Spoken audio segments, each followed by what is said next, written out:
அம்மா என்னம்மா? சரிடா, நீ போயிட்டு வா. என்னம்மா ஏதாவது வேலை இருக்கா? வேலை இருக்குதான். அலங்கனூருக்கு ஒரு விசேஷ வீட்டுக்கு போகணும். உன்னதான் அழைச்சிட்டு போலான்னு பார்த்தேன். அம்மா எப்ப போகணும்? இப்பவே கிளம்பணுமா? நான் வேணா கோயிலுக்கு போயிட்டு இத வச்சுட்டு வந்துடவா? அதெல்லாம் ஒண்ணு வேண்டாம். அம்மாவை பார்க்க சந்தர்ப்பம் அமைஞ்சா பார்த்து அவகிட்ட பேசு. பாப்போம், அதுக்காக தானே வந்திருக்கோம்.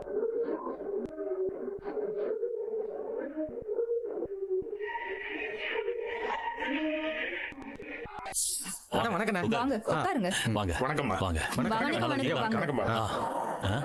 நல்லா இருக்கீங்களா? நல்லா இருக்கேன்க்கா. மீனாட்சி, சிவகாமி அம்மா வந்துட்டாங்க. வா வா. இதோ வந்துட்டேங்க.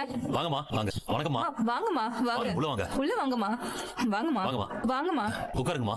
உட்காருங்க. வணக்கம். வணக்கம்மா. வணக்கங்க. வாங்க. என்னம்மா, என் பொண்ணு உங்க பேத்திக்கு பேர் வைக்கிறதுல உங்களுக்கு ஏதாவது சங்கடம் இருக்கா? அட, என்னம்மா நீங்க? நாச்சியர் அம்மா வீட்ல இருந்து ஒருத்தவங்க வந்து பேர் வைக்கணும். அம்புட்டுதாம்மா. உங்க குடும்பத்துல இருந்து யார் பேர் வச்சாலும் எங்களுக்கு சந்தோஷமா. என் பேத்திக்கு உங்க மருமகளே பேர் வைக்கட்டும். உங்க குடும்பத்துல இருந்து யார் பேர் வச்சாலும் எங்களுக்கு சந்தோஷமா. என் பேத்திக்கு உங்க மருமகளே பேர் வைக்கட்டும்.